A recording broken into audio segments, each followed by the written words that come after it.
Welcome to the Ecommerce Alley podcast, where we believe that in order to build a life-changing business, you need passionate leadership, smart operations, and of course, powerful marketing. My name's Josh Coffey, and for the last 11 years-ish, I've been helping businesses with my team generate hundreds of millions of dollars through things like our marketing frameworks and coaching and implementation. And in this episode, I want to show you how you can use Back-Of-Napkin math to really reverse engineer and hit your sales goals every single month. Now, this podcast actually came from a few conversations I just had with two clients recently.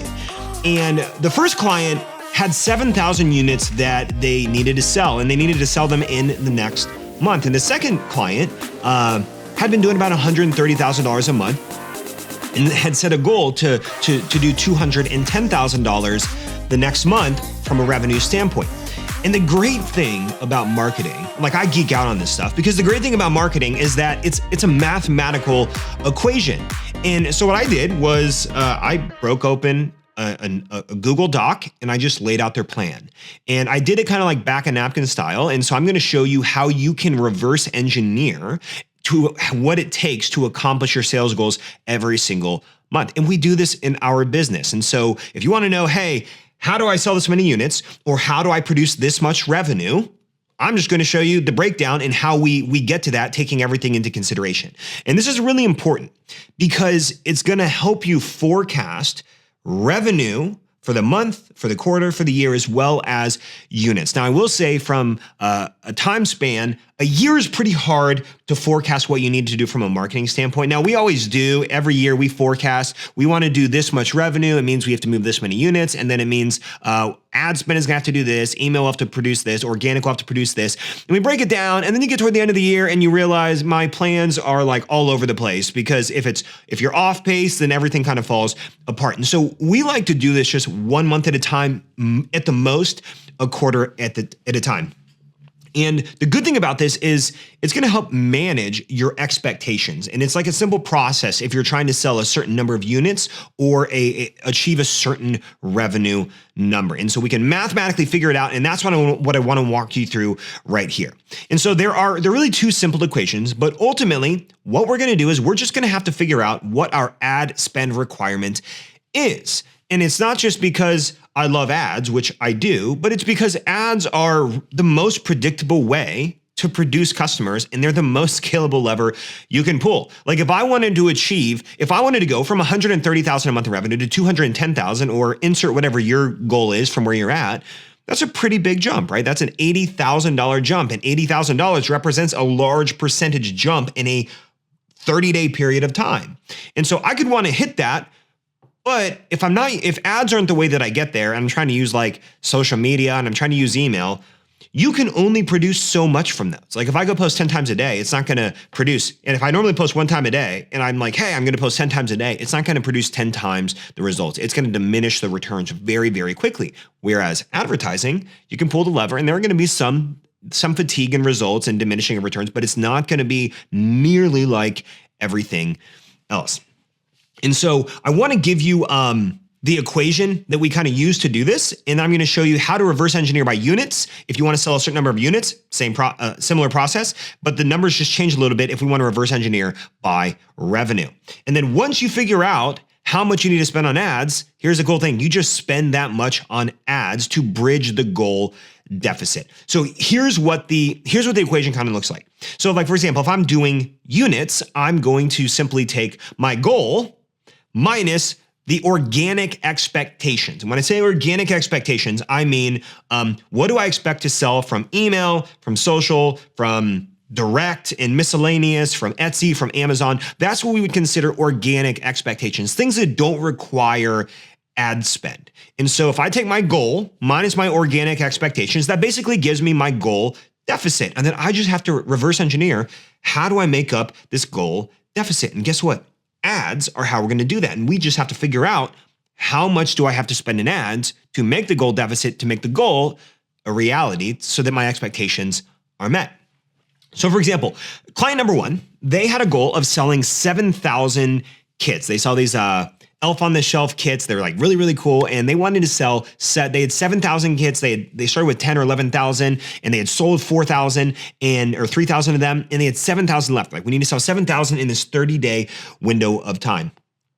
And so we just reverse engineered. Okay, goal, 7,000 minus the organic expectations. And I said, okay, well, let's just mathematically look at what you do. How much revenue do you produce from email? Email and social all kind of come together to be about 20% for them. So 20% of 7,000 is about 1,400 units. So we already know that email, SMS, social are going to move about 1,400 units because it's all cumulatively about 20%. And then I said, okay, well, where else are we selling? We're selling on Etsy. All right. How much are we selling on average on Etsy in a 30-day window of time? Well, they typically sell about 750 units on Etsy. I'm like, okay, great. 1,400 plus 750. That gets me to 2,150. So 7,000, that's my goal, minus 2,150, which is the organic expectation that I already have. And let's be real here. Sometimes organic expectation ebbs and flows. So we're just going to look at it and say, let's just forecast. It's not going to be perfect. Sometimes for this particular client in November, like they expect buying behavior to go up because Elf on the Shelf gets a lot more popular around then. And so it's going to kind of go up. And so, yeah, we know it might go from 20 to maybe like 25 or 30%, but I'm going to hedge conservatively against that not happening. I'm just going to say, I'm going to assume the same results, saying the past history of the last 30 days is going to predict the next 30 days, and then I'm going to take control of the deficit. And so if it's 7,000 minus 2,150, that gives me 4,850 units to sell. That's a lot of units. And so I'm typing this out with this client. We're on a call. I type it all out. I said, great. So we need to basically figure out if you want to sell 7,000 by the end of the month, you have about 30 days to do this. We need to sell 4,850 units. Because you are not going to sell those through existing channels. Those only cover 2,150. And then we looked into and I'm like, great, we have ads. Those are going to be the lever we can pull that we can control. And we're going to look at your typical cost per acquisition. Because we're looking at units sold, cost per acquisition is the number we would look at, or cost per purchase. And so her average cost per purchase was a little under $25. It was like $21. And so we expected a little bit of fatigue as your ad spend goes up. Generally, your results are going to fatigue a little bit, or they're going to kind of come down a little bit. It's just diminishing returns. And they're used to spending about $20,000 per month. And so if they're normally getting a $21 CPA, I said, let's assume a $25 CPA, cost per acquisition. Let's assume your costs go up as you spend more. Well, now we just take 4,850 times $25 is my expectation, equals the ad spend requirement. And that ad spend requirement was $121,250 that she had to spend in 30 days. Now, she was used to spending $20,000 in a 30-day window of time. So to go from 20 to 121,250 is a 6x increase in ad spend. I'm going to talk a little bit about tolerance and what that has to look like. And so we ended up putting together a goal of what she had to do, how she had to scale, how she had to maneuver her budgets in order to get as close as she could to that point. And of course, this is assuming a $25 cost per acquisition. It doesn't assume that it sits at 21 still. It may sit at $21 and maybe you could produce that for less, but we're just doing forecasting based on, we're just making setting general expectations based on what the math is looking like right now. And so that's how you could reverse engineer the number of units that you need to sell. And now there's tons of nuance in marketing. Nothing is linear, nothing is straight to the top. It's like zigzaggy to the top, but we have to just work with the numbers, work with the math, set a forecast, and then benchmark against it as we go. The second client actually had a revenue goal, and their goal was to do $210,000 in a month, and they were normally hovering around $130,000. And so I did the same thing. We said, okay, great. Let's say the goal is 210,000 and let's reverse engineer. So goal 210 minus organic expectations. And email, SMS, social, all of that is generally about 50% of their revenue. And so 50% of 210, so we have 105,000, boom, covered by organic expectation. And then we also look and say, okay, well, part of organic, that's email and SMS, social. But then we said, okay, what about Etsy, Amazon, miscellaneous? And that was about, in just direct unknown sources, it's about 10%. So 60% of the 210 expectation would be covered with existing stuff. It's going to cover with the organic expectation. So what's the deficit now? So we have 210,000 minus 105 plus 21,000, which is approximately 10%. It leaves us with about $84,000 that we have to produce that's not accounted for. And this is where now we have our advertising expectation. We need to produce $84,000 in sales, which is 40% of the goal, from ads. Well, this client normally spends $6,000 a month on ads. And so they would need to have a 14 return on ad spend using the same budget. Their current results would have to jump to a 14 return on ad spend in order to achieve that, which is just unrealistic and it's not going to happen. And so what we did was we just sat down and we broke out the math. And because this is a revenue-based one, we will use return on ad spend. And so here, if you're going for revenue and you want to hit 84,000, you need to look at and say, what kind of return on ad spend could I expect based on my current performance? And then just divide the goal revenue by ad spend. So if I need to do 84,000, and I said, I'm going to assume a 3 return on ad spend, I'll take 84,000 divided by 3. That's $28,000. So she would have to spend $28,000 at a 3 return on ad spend to make 84,000. If she had a 4 return on ad spend, she'd have to spend $21,000 to make 84. And if she had a 5 return on ad spend, she'd have to spend $17,000 to get an $84,000 output. Now you might say that sounds crazy, but this is also based on her account. In fact, like her current account, when we spoke, was getting a little over a 5 return on ad spend for the $6,000 a month. It was a little bit more than a 5. And so between the 2 campaigns she was running, but I would not expect a 5 return on ad spend. It could hold, but I wouldn't expect it to hold if you go from 6,000 to $17,000 a month. If you just tripled it, it's likely going to fatigue from like results standpoint. So we'd expect it to go down. And so I told her, I said, hey, well, if you want to conservatively hit this, you're going to have to spend 28,000. If you're really fortunate, you're going to have to spend 17,000 in order to hit that goal.